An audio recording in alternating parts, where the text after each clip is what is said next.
आज आईपीएल 2026 में जब रॉयल चैलेंजर्स बेंगलुरु और दिल्ली कैपिटल सामने सामने थे तो मुकाबले की शुरुआत से ही एक अलग ही रोमांच, एक अलग ही चमक और एक अलग ही कहानी महसूस हो रही थी। आरसीबी इस सीजन में अब तक जिस तरह की लय, ताकत और आत्मविश्वास के साथ खेली है, उसकी सबसे बड़ी पहचान उसकी मजबूत बैटिंग लाइनअप, संतुलित बॉलिंग और चुस्त फील्डिंग रही है। दूसरी तरफ दिल्ली कैपिटल्स की कहानी थोड़ी मिली जुली रही है, कभी चमक कभी कमी, लेकिन आज उनके लिए यह मुकाबला सिर्फ एक मैच नहीं बल्कि अपनी पहचान को और मजबूत करने का मौका भी था। और यही वजह थी कि दिल्ली के कप्तान अक्षर पटेल ने टॉस जीतकर पहले गेंदबाजी करने का फैसला किया, जो कि एक साहसिक और समझदारी भरा निर्णय था। पिच के मिजाज को देखते हुए यह फैसला बिल्कुल सही लग रहा था, क्योंकि शुरुआती ओवरों में गेंद थोड़ी पकड़ भी रही थी और दिल्ली के गेंदबाजों के पास आरसीबी को शुरुआत में ही दबाव में लाने का बेहतरीन मौका था। आरसीबी की तरफ से पारी की शुरुआत फिर से फील सॉल्ट और विराट कोहली ने की, और जैसा कि उनसे उम्मीद रहती है, दोनों ने टीम को तेज और आत्मविश्वास से भरी शुरुआत दी। विराट ने भले ही 13 गेंदों पर 19 रन बनाए, लेकिन उनकी पारी में वही क्लास दिखी जिसके लिए वे जाने जाते हैं, सही टाइमिंग, अच्छे स्ट्रोक और पिच को समझने की कोशिश। हालांकि 52 के स्कोर पर विराट का विकेट गिरना आरसीबी के लिए पहला झटका था, और यह झटका सिर्फ विकेट का नहीं था बल्कि उस लय का भी था जो आरसीबी बनाना चाह रही थी। इसके बाद मैदान पर आए फैडिकल और उन्होंने फिल सॉल्ट के साथ मिलकर पारी को आगे बढ़ाया। दोनों के बीच की साझेदारी ने आरसीबी को मजबूती दी, रन रेट को कंट्रोल में रखा और दिल्ली पर दबाव बनाए रखा। लेकिन 99 के स्कोर पर फैडिकल के रूप में दूसरा झटका लगा जब वे 13 गेंदों में 18 रन बनाकर आउट हुए। उनकी पारी बड़ी नहीं थी, लेकिन उस समय की स्थिति के हिसाब से उपयोगी थी, क्योंकि उन्होंने क्रीज पर टिककर टीम को स्थिरता दी। फिर आया इस पारी का सबसे चमकदार और भरोसेमंद चेहरा फिल सॉल्ट। उन्होंने 38 गेंदों पर 63 रन की शानदार पारी खेली, जिसमें 4 चौके और 3 छक्के शामिल थे। उनकी बल्लेबाजी में आक्रामकता भी थी और नियंत्रण भी, और यही संतुलन उन्हें खसास बनाता है। उन्होंने पावर प्ले में टीम को वह शुरुआती तेजी दी जिसकी सबसे ज्यादा जरूरत थी। उनकी टाइमिंग, गेंद की लेंथ को जल्दी पढ़ने की क्षमता और गैप्स को ढूंढने की कला ने दिखा दिया कि वो सिर्फ हिटर नहीं बल्कि स्मार्ट टीबीज बैटर भी हैं। लेकिन 105 के स्कोर पर उनका विकेट गिरना आरसीबी के लिए बड़ा मोड़ साबित हुआ, क्योंकि उनके आउट होते ही पारी की गति थोड़ी थम गई। इसके बाद टीम डेविड ने 17 गेंदों पर 26 रन बनाकर एक तेज और आक्रामक कोशिश की। उन्होंने पारी को आगे बढ़ाने की पूरी कोशिश की, लेकिन शायद थोड़ी जल्दबाजी उनके लिए भारी पड़ गई। उनकी पारी में इरादा साफ था, स्कोर को बड़ा करना, गेंदबाजों पर दबाव बनाना और अंत तक जाकर मैच को और मजबूत स्थिति में पहुंचना, लेकिन वो अपनी पारी को लंबा नहीं खींच सके। रोमियो शेफर्ड का योगदान सिर्फ 4 गेंदों पर 1 रन तक सीमित रहा, जबकि कृणाल पांड्या ने 10 गेंदों पर 12 रन बनाकर क्रीज पर थोड़ी स्थिरता लाने की कोशिश की। हालांकि वह भी रन आउट होकर पवेलियन लौटे, और यह आरसीबी की पारी में अनुशासन की कमी का एक संकेत था, जो यह दिखाता है कि अंत के ओवरों में आरसीबी अपनी पारी को ठीक तरह से सहेज नहीं पाई। भुवनेश्वर कुमार ने 2 गेंदों पर 3 रन बनाए, और अंत में आरसीबी ने 20 ओवर में 8 विकेट खोकर 175 रन बनाए। अब अगर इस स्कोर का गहराई से विश्लेषण किया जाए तो यह स्कोर बुरा नहीं था, लेकिन उस पिच और उस टीम कॉम्बिनेशन के हिसाब से यह निश्चित रूप से और बड़ा हो सकता था। जब आपके पास फील सॉल्ट जैसा तेज ओपनर, विराट कोहली जैसा एंकर और टीम डेविड जैसा फिनिशर हो, तो 200 से ऊपर का स्कोर बनना चाहिए था। लेकिन बीच के ओवरों में विकेट गिरते रहे, रन फ्लो बार बार रुकता रहा, और यही वजह रही कि आरसीबी 175 तक ही सीमित रह गई। यहां दिल्ली कैपिटल्स के गेंदबाजों की जमकर तारीफ करनी होगी, क्योंकि उन्होंने सिर्फ विकेट ही नहीं लिए बल्कि सही समय पर सही जगह गेंदबाजी करके आरसीबी की रफ्तार भी तोड़ी। मुकेश कुमार ने 4 ओवर में 32 रन देकर 1 विकेट लिया और अपनी लाइन लेंथ से बल्लेबाजों को बांधे रखा। लुंगी एंड गिडी ने 4 ओवर में 49 रन देकर 2 विकेट लिए। भले ही रन थोड़े ज्यादा गए, लेकिन उनके विकेट मैच में बहुत अहम रहे। कुलदीप यादव ने एक बार फिर साबित किया कि मिडिल ओवरों में वो क्यों इतने खतरनाक हैं। उन्होंने 4 ओवर में 32 रन देकर 2 विकेट लिए और आरसीबी की बल्लेबाजी की रीढ़ पर असर डाला। नटराजन ने 2 ओवर भी में 16 रन दिए और दबाव बनाए रखा, जबकि कप्तान अक्षर पटेल ने खुद गेंद संभालते हुए 3 ओवर में 18 रन देकर 2 विकेट हासिल किए। अक्षर की कप्तानी और गेंदबाजी दोनों में परिपक्वता साफ नजर आई। उन्होंने सही समय पर आकर विकेट निकाले, रनों की गति पर लगाम लगाई और अपनी टीम को मैच में वापस ला दिया।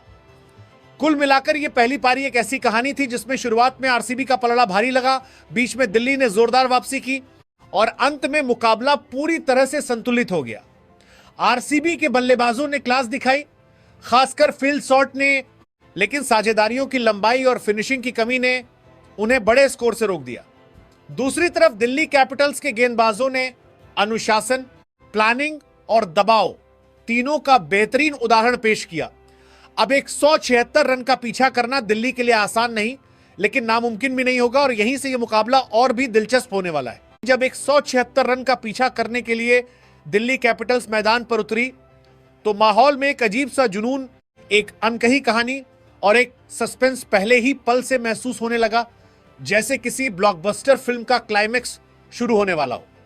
रॉयल चैलेंजर्स बेंगलुरु ने पहली पारी में 175 रन बनाकर मैच को एक चुनौतीपूर्ण मुकाम पर ला खड़ा किया था और अब सबकी निगाहें इस बात पर टिकी थी कि क्या दिल्ली इस लक्ष्य को हासिल कर पाएगी या फिर आरसीबी अपनी गेंदबाजी के दम पर इस मुकाबले को अपने नाम कर लेगी।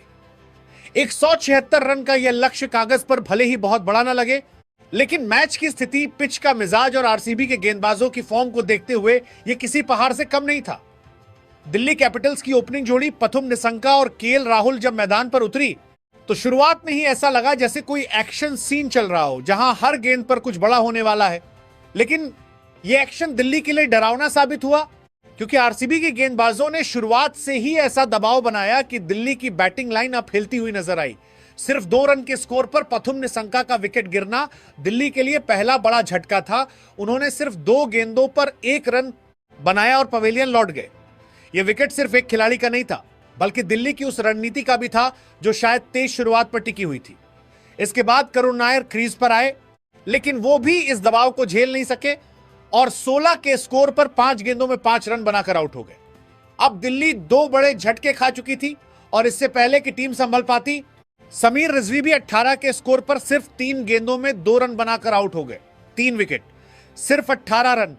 यह वो पल था जब लगा कि मैच पूरी तरह से आरसीबी की मुट्ठी में जा चुका है। स्टेडियम का माहौल, खिलाड़ियों की बॉडी लैंग्वेज और आरसीबी के फैंस की आवाज, सब कुछ यही कह रहा था कि अब यह मैच दिल्ली के हाथ से निकल चुका है। लेकिन क्रिकेट की खूबसूरती ही यही है कि यहां हर पल कहानी बदल सकती है और यही कहानी बदलने का जिम्मा उठाया केएल राहुल और ट्रिस्टन स्टब्स ने। दोनों ने मिलकर एक ऐसी साझेदारी की नींव रखी जिसने धीरे धीरे मैच का रुख बदलना शुरू कर दिया। शुरुआत में दोनों ने बेहद समझदारी से खेलते हुए विकेट बचाने पर ध्यान दिया, स्ट्राइक रोटेट की, सिंगल्स डबल्स लिए और खराब गेंदों का इंतजार किया। केएल राहुल ने अपनी क्लास और अनुभव का पूरा इस्तेमाल किया।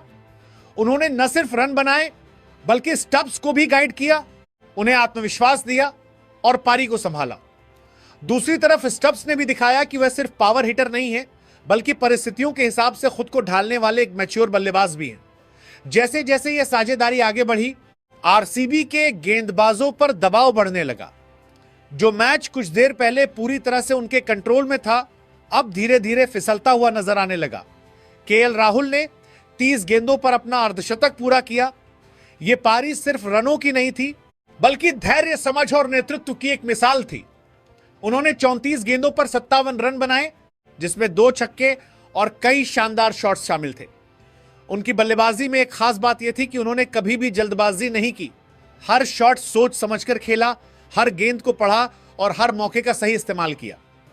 लेकिन जब वो आउट हुए तो एक बार फिर मैच में हलचल मच गई, क्योंकि अब दिल्ली को एक नए सिरे से खुद को संभालना था। हालांकि तब तक स्टब्स सेट हो चुके थे और उन्होंने जिम्मेदारी अपने कंधों पर ले ली। उन्होंने आक्रामकता और समझदारी का बेहतरीन संतुलन दिखाया। जहां जरूरत पड़ी वहां बड़े शॉट लगाए और जहां स्थिति संभालने की जरूरत थी वहां सिंगल्स लेकर पारी को आगे बढ़ाया। आरसीबी के गेंदबाजों ने बीच बीच में वापसी की कोशिश की, लेकिन वह शुरुआती जैसी धार नहीं दिखा सके। डेथ ओवर्स में मैच पूरी तरह से ओपन हो चुका था। हर गेंद पर रोमांच, हर रन पर शोर और हर ओवर में कहानी बदलने का एहसास। आखिरकार दिल्ली कैपिटल्स ने इस लक्ष्य को हासिल कर लिया और एक शानदार जीत दर्ज की। यह जीत सिर्फ एक रन चेज नहीं थी, बल्कि आत्मविश्वास, धैर्य और टीम वर्क की एक मिसाल थी। जहां एक समय टीम 18 रन पर 3 विकेट खो चुकी थी, वहीं से वापसी करके मैच जीतना किसी चमत्कार से कम नहीं था। केएल राहुल और स्टब्स की साझेदारी इस जीत की सबसे बड़ी वजह बनी। यह साझेदारी सिर्फ रन बनाने तक सीमित नहीं थी, बल्कि इसने पूरी टीम को विश्वास दिया कि मैच अभी खत्म नहीं हुआ है। आरसीबी के लिए यह मैच एक सीख भी लेकर आया कि चाहे शुरुआत कितनी भी अच्छी क्यों ना हो, मैच को अंत तक कंट्रोल में रखना उतना ही जरूरी होता है। उनके गेंदबाजों ने शुरुआत में कमाल किया, लेकिन बीच और आखिरी ओवरों में वह उस दबाव को बरकरार नहीं रख पाए, जिसका फायदा दिल्ली ने पूरी तरह उठाया। कुल मिलाकर यह दूसरी पारी एक ऐसी कहानी रही जिसमें शुरुआत में डर, बीच में उम्मीद और अंत में जीत का जश्न था। और यही है क्रिकेट का असली जादू, जो हर बार दिल को छू जाता है और दर्शकों को आखिरी गेंद तक बांधे रखता है। और जब मैच अपने आखिरी और सबसे नाजुक मोड़ पर पहुंचा, तब ट्रिस्टन स्टब्स और डेविड मिलर ने जिस अंदाज में इस मुकाबले को फिनिश किया, वो अपने आप में एक मिसाल बन गया। स्टब्स ने शुरुआत से जो लय पकड़ी थी, उसे अंत तक बनाए रखा। उनकी बल्लेबाजी में आत्मविश्वास, टाइमिंग और मैच की समझ साफ झलक रही थी। दूसरी तरफ जब डेविड मिलर की बारी आई, तो उन्होंने इस बार जरा भी चूक नहीं की। ना कोई जल्दबाजी, ना कोई गलत शॉट, बस शांत दिमाग, पक्की प्लानिंग और क्लासिक फिनिशिंग। मिलर ने हर गेंद को पढ़ते हुए, गैप्स को ढूंढते हुए और सही मौकों पर बड़े शॉट्स लगाते हुए अपनी टीम को मुश्किल से निकालकर आसानी की तरफ ले गए और जीत की मंजिल तक पहुंचा दिया। यह सिर्फ रन बनाना नहीं था, यह एक जिम्मेदारी निभाना था और मिलर ने उसे बखूबी निभाया। दोनों के बीच की समझ, तालमेल और दबाव में खेली गई क्रिकेट ने यह दिखा दिया कि बड़े मैचों में बड़े खिलाड़ी कैसे खड़े होते हैं। आखिरकार दिल्ली कैपिटल्स ने यह मुकाबला जीतकर न सिर्फ 2 बहुमूल्य अंक हासिल किए, बल्कि पॉइंट्स टेबल पर अपनी मौजूदगी का जोरदार एहसास भी दिलाया। इस यादगार जीत के असली हीरो रहे ट्रिस्टन स्टब्स, डेविड मिलर और कप्तान केएल राहुल। तीनों ने मिलकर एक ऐसी कहानी लिखी जिसे लंबे समय तक याद रखा जाएगा।